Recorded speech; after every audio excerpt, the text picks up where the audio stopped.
recession-proofing earlier. And so love your thoughts. Like, tell us what that is. What does that mean? And how do you go about doing that? Boy, this is the question, right? I mean, I think the honest truth is, I'm just going to be candid here. I think the honest truth is none of us really know how to do it or do it particularly well. And so there's a lot of educated guesswork and trying and failing that's happening. I mean, gosh, you see it, companies that are doing layoffs across the board now. That is, to be blunt, a failure to look forward and recession-proof, or it's a failure that companies go through. And I say failure not in a disparaging way. It's just the truth of the situation where they grew too fast, or they planned too big, or they thought we've got this growth rate 30% year over year. It's going to continue every single year. So let's keep on hiring and keep on growing at that rate. And then you get stuck in a bind, and then companies do layoffs because of that. And so, like, just to caveat everything I'm about to say would be, like, I think it would be silly to sit up here and say, like, there's one right way to do it, or that someone's got the magic wand saying, yes, this is how you're recession-proof, because I don't think, it's hard to imagine that any company is really immune. It's just some companies are handling it better than others.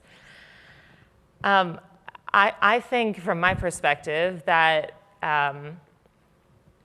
it's important not to, so I think when you're growing a team, or when you're in a growth stage of a company, or just when you're hiring, period, for any role, I think there's always a difference, and you have to ask yourself the question between a big bet, whether it's we need this full team to do this, or we want to move into the UK, so let's move into that market and hire there, or we really need this new function, let's hire someone, we've never done it before, we don't know if it's going to prove itself out, but we need someone to do that. Like, those are big bets, and you should take big bets.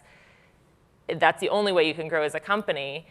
But then there's got to be a lot of understanding of the risk behind those, and hey, if this thing doesn't work out in a year, how are we going to reassess? How are we going to, is there a way to try it, to dip our toe in that water, to test out that new market, this new segment, this new area, doing events, whatever the thing might be, a new section of the US that you've never really tapped into on the sales side of things. And dip your toe in. And then there's some things where you say, like, we can't just dip our toe in, we have to make the big bet investment. We feel fairly confident that, that's the right place to invest. And then you just have to accept that that's a risk.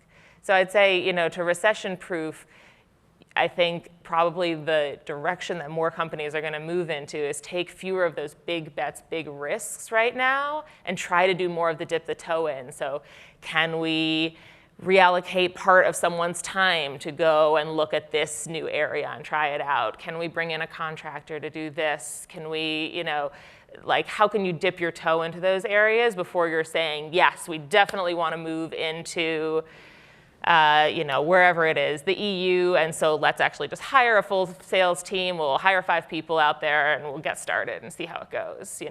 Are there ways to dip your toe in? So I think that, I don't know if it's recession proofing per se, but I think that's going to be the direction that I think a lot of companies are going to go in.